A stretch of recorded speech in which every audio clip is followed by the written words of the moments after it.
불과 일주일 사이의 일이었다. 조주빈 경찰 체포에서 25일 검찰 송치까지 이 짧은 시간의 N번방 사건은 대한민국을 경악과 분노로 들끓게 하고 있다. 일주일 사이에 일어난 것처럼 보이는 이번 사건은 하지만 지난 가을부터 뜨거웠던 취재의 결과였다. 언론들이 주목하지 않는 1등 공신 불꽃 추적단을 뉴스검색 이 소개한다. 구독, 좋아요 감사합니다. 뉴스통신진흥회라고 있다. 뉴스통신사 연합뉴스를 경영하는 이사회다. 2014년 세월호 오보 사태를 비롯해 문재인 정부 초반 각종 똥볼 보도로 구석에 몰렸다. 급기야 국민들 사이에 연합뉴스를 없애거나 매년 300억 원이 넘는 정보 지원금을 끊으라는 비판의 목소리가 들끓었다. 뉴스통신진흥회는 새 출발을 다짐하며 지난해 9월 탐사 심층르포 취재물 공모라는 다소 뜬금없는 행사를 개최하기에 이르렀다. 이 탐사 심층르포 취재물 공모에 응해 우수상을 받은 팀의 이름이 추적단 불꽃이다. 대학생 2명이 잠입 취재를 통해 텔레그램 익명 대화방의 성범죄를 최초 폭로한 것이다. 한마디로 위기의 연합뉴스 이사회가 국면 전환을 위해 개최한 취재물 공모전과 이 공모전에 응한 대학생 2명이 오늘날 국민적 공분을 일으키고 있는 N번방 사건의 숨은 공로자였던 것이다.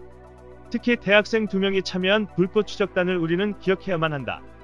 하지만 이야기는 여기서 끝이 아니다.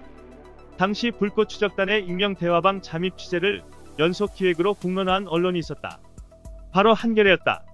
시사기획 한겨레 24시 팀은 지난해 11월부터 익명 대화방 성범죄를 N번방 사건이라고 네이밍하고 박사 조주빈은 물론 N번방의 시초인 각각 와치맨 등이 운영해온 비밀방의 실태, 피해자와 실제 가담자 인터뷰 등을 연속 보도했다. 하지만 기대와 달리 반향이 없었다. 기자협회보에 따르면 언론재단의 데이터베이스 비카인즈에 등록된 54개 주요 언론사 중 지난해 11월까지 이 N번방 사건을 보도한 언론사는 한겨레가 유일했다. 그래도 한겨레의 취재는 계속됐다. 괄목할 만한 것은 추적단 불꽃 이체증한 기록의 도움을 받아나가며 취재 단계부터 기록을 모두 확보해서 경찰과 수사 공조를 동시에 진행했다는 것이다. 그 과정에서 박사방을 비롯한 비밀방에서 기자의 신상과 아이들 사진이 노출되고 신변 위협을 당하기도 했다. 그러면서 자신들은 잡히지 않을 거라고 오히려 기자를 조롱했다. 한겨레가 불을 지폈다면 기름을 부은 것은 국민일보였다.